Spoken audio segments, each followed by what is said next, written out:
Se repiten las imágenes de caballos.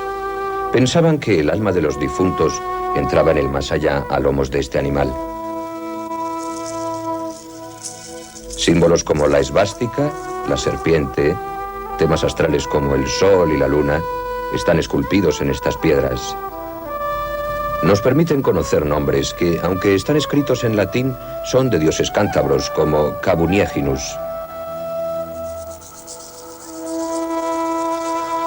Otro es Erudinus, que recibió culto en el Monte Dobra hasta finales del siglo IV, cuando el cristianismo era ya la religión oficial del Imperio Romano.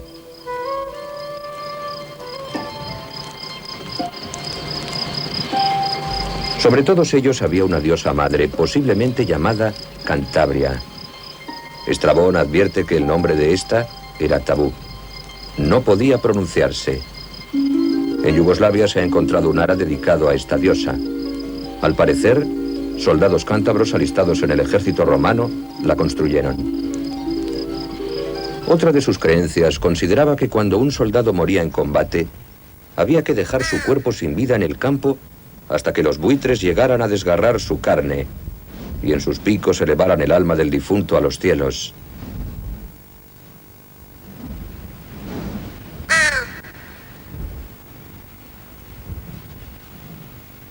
Gran parte de las inscripciones que nos han llegado de los cántabros son latinas. Su lengua propia se fue perdiendo a medida que los territorios se iban romanizando. Sin embargo, algunos de los historiadores de la antigüedad nos hablaron del idioma de los cántabros. Decía Estrabón: podría hacer una lista de estos pueblos más larga, pero renuncio a una descripción aburrida, pues a nadie le agradaría oír hablar de los Pleutouroi, Badietai, Alótriges y otros nombres menos bellos y más ignorados. Pomponio Mela citaba nombres de pueblos y ríos. Por lo que sabemos de algunos de esos nombres que ellos citan, a través de las fuentes escritas, a través de la epigrafía, es decir, de las inscripciones, y del estudio de la toponimia actual, que hay algunos nombres de pueblos o de localidades que no son de origen latino, sino que son de origen cántabro primitivo. Pues de todo este conjunto de cosas se puede deducir que la lengua de los cántabros era una lengua de tipo céltico, emparentada pues con otras lenguas celtas de la península ibérica, las que hablaban, por ejemplo, en el curso medio del Ebro, los celtíberos, la que hablaban los astures, etc. La sociedad de los cántabros era de tipo matriarcal. Estrabón citaba algunos aspectos. En los matrimonios era el hombre quien aportaba la dote. Las mujeres heredaban los bienes familiares y eran las responsables de casar a sus hermanos. A partir de la boda, el varón abandonaba su propia familia para formar parte del clan matriarcal de su esposa. En consecuencia, el hombre carece de bienes propios. Tiene pocas formas de conseguirlos, porque se lo regalaban sus hermanas, que eran las que trabajaban y heredaban la tierra, como consecuencia de los robos de las cosechas de pueblos vecinos, o bien por sus trabajos como mercenarios en las guerras. Estas costumbres estaban aún vigentes cuando se iniciaron las guerras contra Roma. Si bien parece que entonces las características del matriarcado estaban un poco atenuadas. El mismo Estrabón indica que los cántabros ponían en práctica la cobada. Tras el nacimiento de un hijo, el padre se acostaba en la cama junto con el niño y la madre, que acababa de dar a luz, cuidaba a ambos. Este hecho es considerado como un rasgo reivindicativo de los derechos del hombre en algunas sociedades. En la de los cántabros los matrimonios eran monógamos y el padre tenía igualmente autoridad en el núcleo familiar. El hombre mandaba en su casa, pero predominaba siempre la familia de la mujer sobre la del marido. Se han encontrado numerosas estelas funerarias dedicadas a tíos maternos, porque los hombres seguían ejerciendo autoridad en su propia familia de origen, en tanto que hermanos de la matriarca. Así eran los cántabros, el pueblo que habitaba estas tierras cuando Roma se interesó por ellas. Hace de eso unos 2000 años. Roma los sometió, pero durante siglos conservaron sus costumbres y tradiciones. No fue hasta la caída del Imperio Romano en el siglo V cuando los cántabros volvieron a recuperar su independencia.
Los bárbaros invaden Roma y en el siglo V el imperio se desvanece.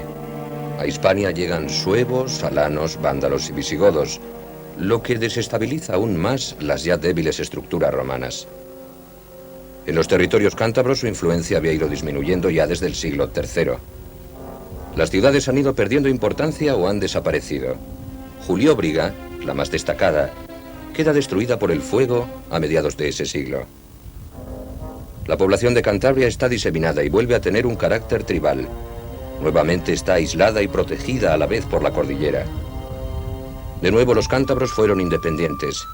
Hispania era ya una península fraccionada, ocupada por otros pueblos bárbaros, invasores que habían traído un nuevo modelo político y social. En el norte quedaban los cántabros, que curiosamente ya no eran vistos desde el exterior como un pueblo salvaje, eran los últimos romanos.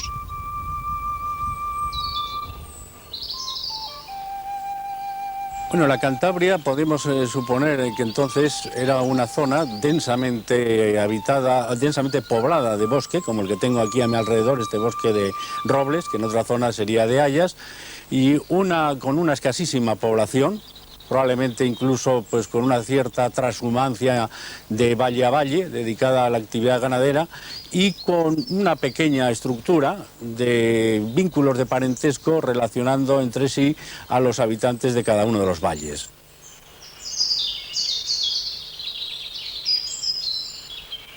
En este ambiente penetra el cristianismo en la región. En el valle del Sella, que en la actualidad es asturiano, pero entonces era cántabro, se han encontrado lápidas funerarias con inscripciones cristianas. Hay que situarlas en torno al año 500.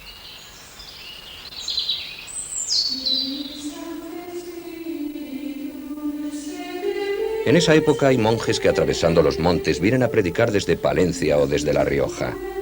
Vienen solos, son ermitaños o bien viven en pequeñas comunidades que habitaban incluso en cuevas excavadas en la roca.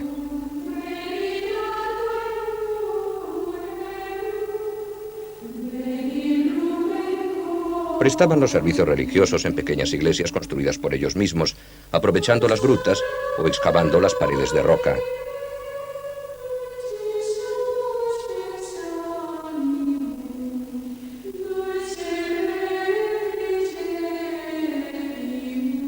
Uno de ellos fue San Millán de la Cogolla. Poco antes de su muerte y según su biógrafo, el santo tuvo una visión.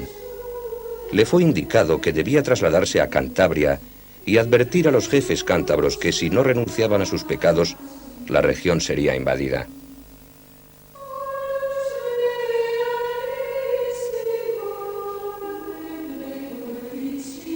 Sus advertencias no fueron escuchadas, y poco tiempo después el rey visigodo Leovigildo atacó Cantabria e implantó su poder en la región.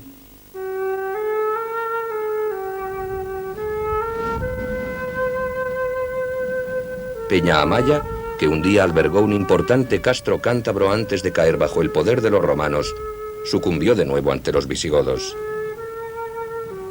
Escasea la documentación sobre estos siglos en Cantabria, pero hay algunos episodios que hablan de los inicios del cristianismo. Uno de ellos fue contado por Gregorio, obispo de Burdeos.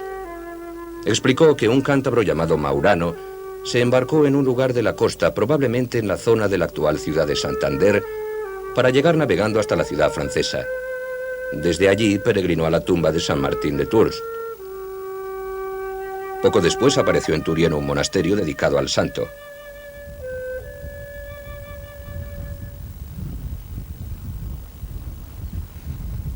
Cantabria forma parte del reino visigodo y a mediados del siglo VII surgen dos ducados en estas tierras septentrionales, los de Cantabria y Asturias, cuya extensión se desconoce. A finales de ese mismo siglo, el reino visigodo entra en crisis.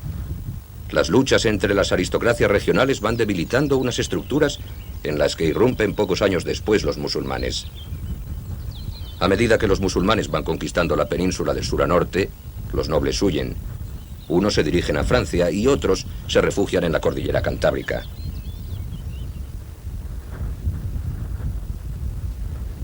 Peña Amaya vuelve a cobrar protagonismo.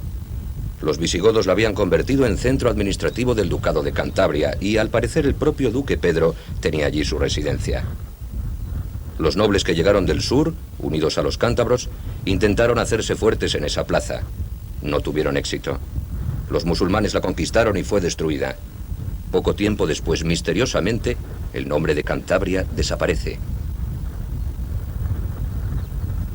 Sí, realmente podríamos decir que es un cierto misterio lo que tenemos en este caso. Es decir, hay un nombre de Cantabria que se ha mantenido en época prerromana y romana y a partir del siglo VIII, comienzos del siglo VIII, ese nombre desaparece y va a ser sustituido por los nombres de las distintas comarcas que hemos conocido históricamente: Asturias de Santillana, Trasmiera, Campó, Valderredible y Liébana. Entonces, ¿qué quiere decir esto? Quiere decir que el antiguo nombre de Cantabria implicaba todo un conjunto de población bajo el mando de este duque Pedro, que el duque Pedro era la autoridad delegada del rey visigodo. De esto nos consta. ¿Por qué ese nombre desaparece y se crean los otros nombres comarcales? Bueno, pues probablemente porque la sociedad de ese momento es una sociedad muy fragmentada, muy poco de momento integrada y entonces, por así decirlo, retrocede a unos espacios más pequeños, a estos valles presididos por sus grandes señores vinculados por los lazos de parentesco.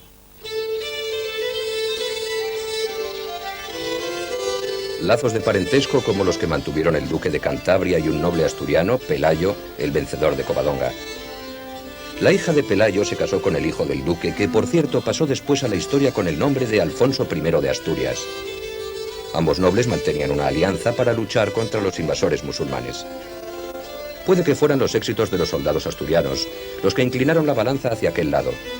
Pero por esa época el nombre de Cantabria es sustituido por los de las Asturias de Santillana y las Asturias de Oviedo. Estas, además, se extendieron territorialmente hacia el este.